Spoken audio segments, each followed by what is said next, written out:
Greetings, everyone. In 2016, Tiffany Martinez, a university student in Boston, turned in a paper she wrote for her sociology class.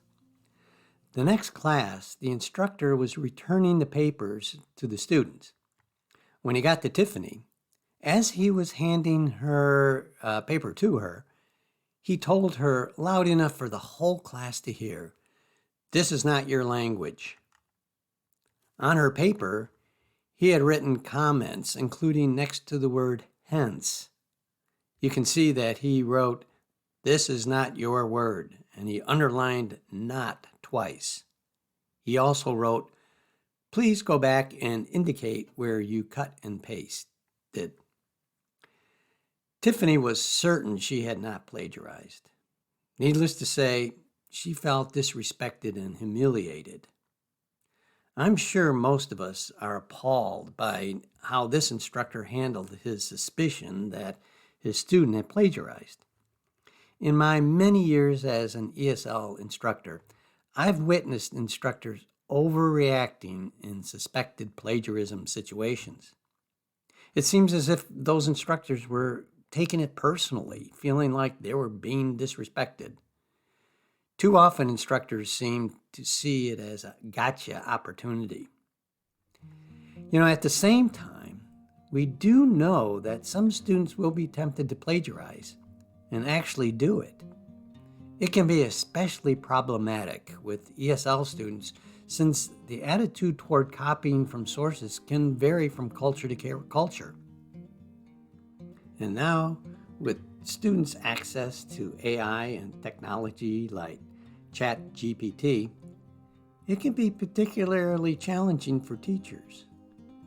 We would be remiss if we just turn a blind eye to an obviously plagiarized paper. But at the same time, falsely accusing students of it could be very scarring for them. I can imagine fewer things more devastating as a student than working really hard on a paper, both its content and style, and then having my teacher tell me that it was too good, so therefore I obviously hadn't written it. So let's look at how we can deal with situations in which we suspect an ESL student of plagiarizing. I'll share with you 3 cases which are pretty typical and how I was able to turn them into learning opportunities for the students. But before telling you about the 3 cases, I'll share with you part of a PowerPoint that I show students to let them know how easy it is for teachers to identify plagiarism. So you can see that this is the slide that I show. So a student wrote this on an essay about learning a foreign language. Learning a foreign language is difficult. In my school, we studied reading, writing, speaking, and listening in the same class. I learned to read well, but not speaking. Aside from this caveat, the integration of the 4 skills is the only plausible approach to learning a foreign language. And then the question, do you think any of these sentences were copied from a source, for example, a book, a magazine, or internet? So when I show this to students, usually it's so obvious and easy for students to identify the copied sentences that they even smile or start laughing. And of course, here's the underlined sentences are the obvious ones. Aside from the caveat, the integration of the 4 skills is the only plausible approach to learning a foreign language. So on this, the next slide I show them, it says, it's very easy for instructors to know when an ESL student plagiarized or copied from a source because the style and vocabulary level is different from the student's usual style and level. And of course, these, I repeat, these are the copied sentences. So however, even if we are 100% sure students plagiarized, we can't accuse them nor penalize them unless we have proof. And even if we have proof, we don't want to automatically punish them. So here are 3 situations I've had with 3 students. So the first situation, one of my ESL students, Eric, clearly plagiarized a paragraph in his essay. I met with him privately and asked him if he had had any help with the essay. And he said no. I asked him if he used any information from a source like the internet. And again, he said no. I pointed to the paragraph that looked plagiarized and said that the style and vocabulary looked very different from how he usually wrote. He still denied copying. I told him that I'll believe him, and right now it's just between him and me. But I told him that I'd need to research this, and if I found out he plagiarized, I'd be required to report this to the administration.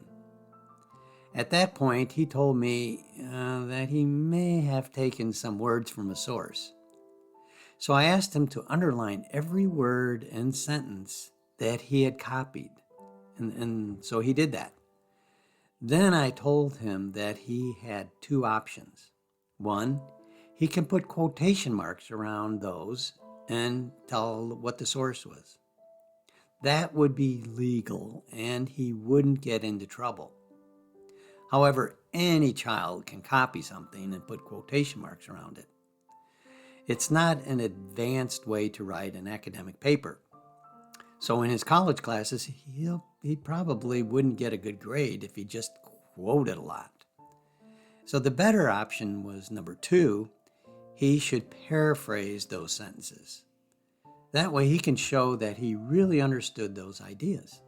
Also, I can help him with his style and vocabulary. If he just copies, I really can't help him with his writing. So he offered to rewrite those papers and I agreed. In the link below, I'll share with you some exercises that I've used to help students like Eric develop their paraphrasing skills. Now, here's situation 2. Another ESL student, Vivian, also clearly plagiarized. After meeting privately with her and going through the same steps that I had done with Eric, in other words, asking her if she had any help or if she used a source, she still denied copying.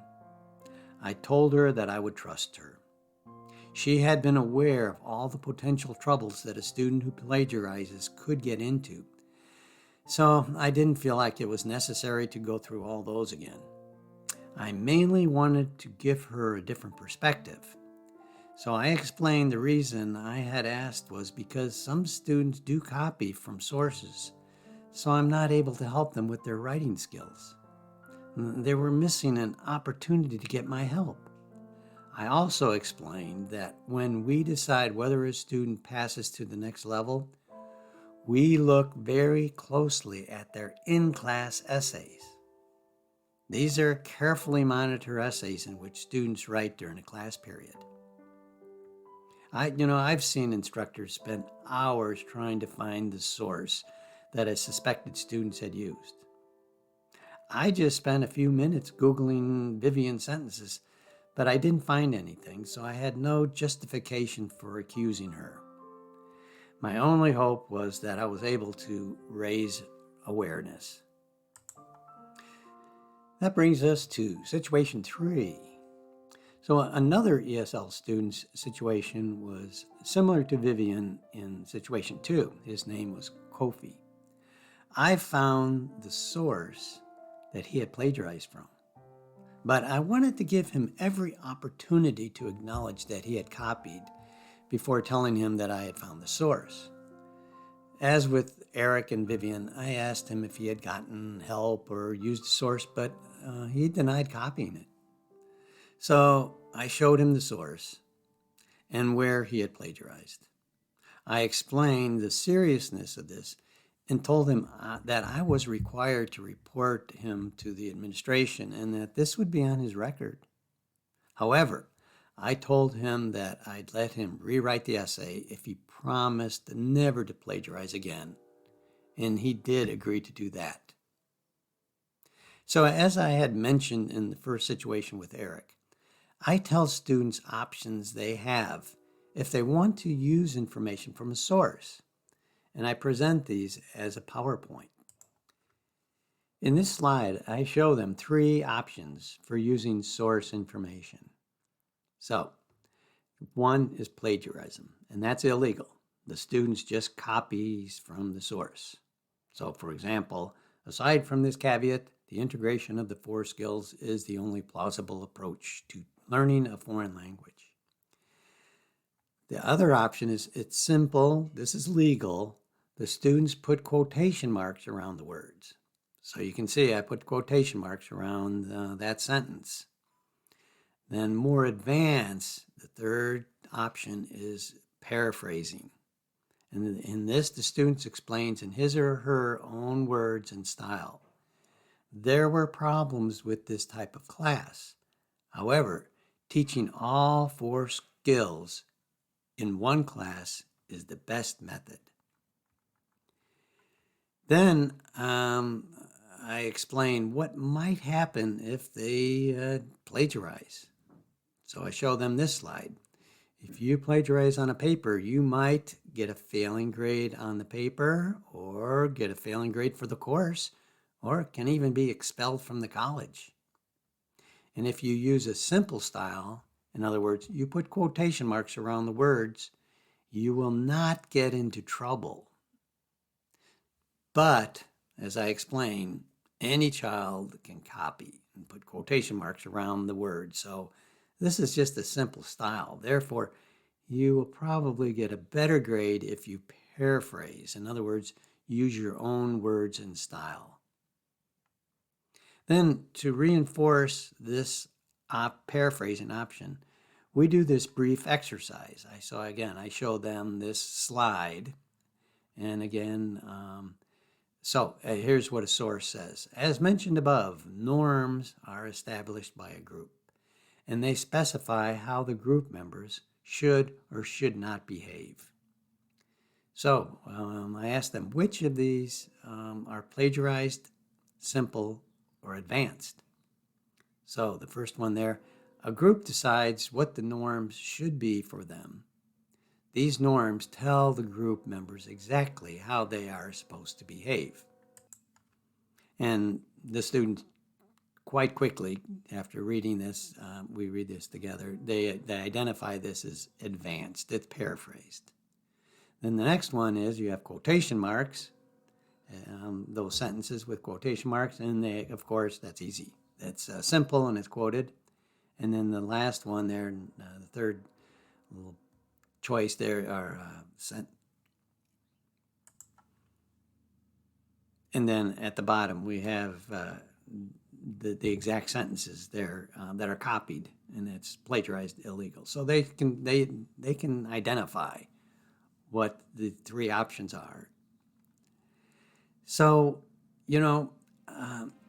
I know that dealing with students who you know for certain have plagiarized can be really stressful for us teachers.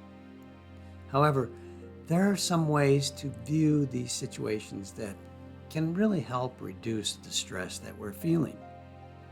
So first, look at it as a way to really help students in a humane way. We can see these as opportunities to help our students avoid making a serious mistake in the future in which they might fail a class. And this second recommendation, for me, is the absolute best thing that you can do. Tell your students that they will be writing 2 types of essays.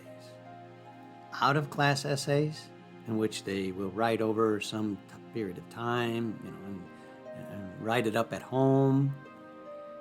And the second type is in-class essays that they will write during the class period and won't be able to use any outside sources like the internet. And to pass your class, they need to be able to demonstrate the necessary skills in both types of essays. In other words, the grades for these are not averaged together. And the best way for them to be able to write good in-class essays is to develop their skills on out-of-class essays by not plagiarizing. For example, you do a unit on writing, for example, an argumentation essay. So for a few classes, you show them how to use techniques for writing a good one. Then over a couple of days, they write the essay at home and turn it in. Now, after they get feedback and make revisions on that out-of-class essay, they will be ready to apply those techniques and write an argumentation essay during a class period without access to anything like the internet. So in the link below, I'll include more about in-class essays, including a PowerPoint that you can use with your students. Thank you for watching.